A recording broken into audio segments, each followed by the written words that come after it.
भाभी के साथ संभोग कैसे किया जाए, हमेशा दिमाग में यही चलता था।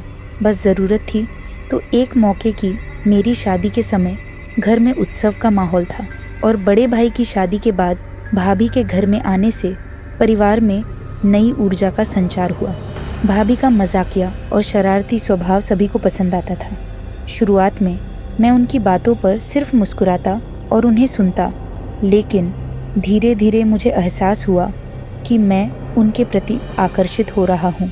एक दिन जब मुझे सर्दी हुई तो भाभी ने मेरी देखभाल की और मेरे माथे व छाती पर बाम लगाया।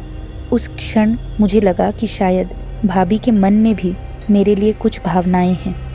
इसके बाद मेरे मन में उनके प्रति गलत विचार आने लगे और जब भी वे सामने होती मेरी नज़रें उनके चेहरे के बजाय उनके शरीर पर टिक जाती। हालांकि एक दिन मैंने अपनी भावनाओं को व्यक्त करने की कोशिश की। जब भाभी मेरे पास पानी लेकर आईं तो मैंने उनका हाथ पकड़ लिया और अपनी भावनाएं व्यक्त करने की कोशिश की, लेकिन भाभी ने मुझे एक तमाचा जड़ दिया और फटकारते हुए समझाया कि भाभी और देवर का रिश्ता बहुत पवित्र होता है।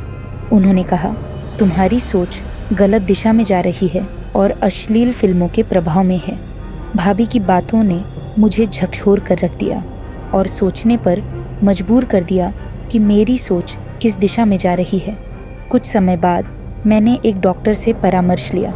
उन्होंने मेरी स्थिति को समझने के लिए कई सवाल किए और मुझे बताया कि अश्लील फिल्मों की अत्यधिक लत के कारण मेरा दिमाग गलत दिशा में जा रहा है।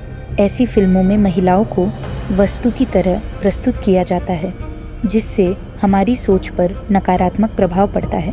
डॉक्टर ने मुझे सुझाव दिया कि मैं ध्यान और सकारात्मक गतिविधियों में खुद को व्यस्त रखूं। उन्होंने यह भी बताया कि यदि मैं इन फिल्मों को छोड़ दूं तो मेरी सोच में बदलाव आ सकता है।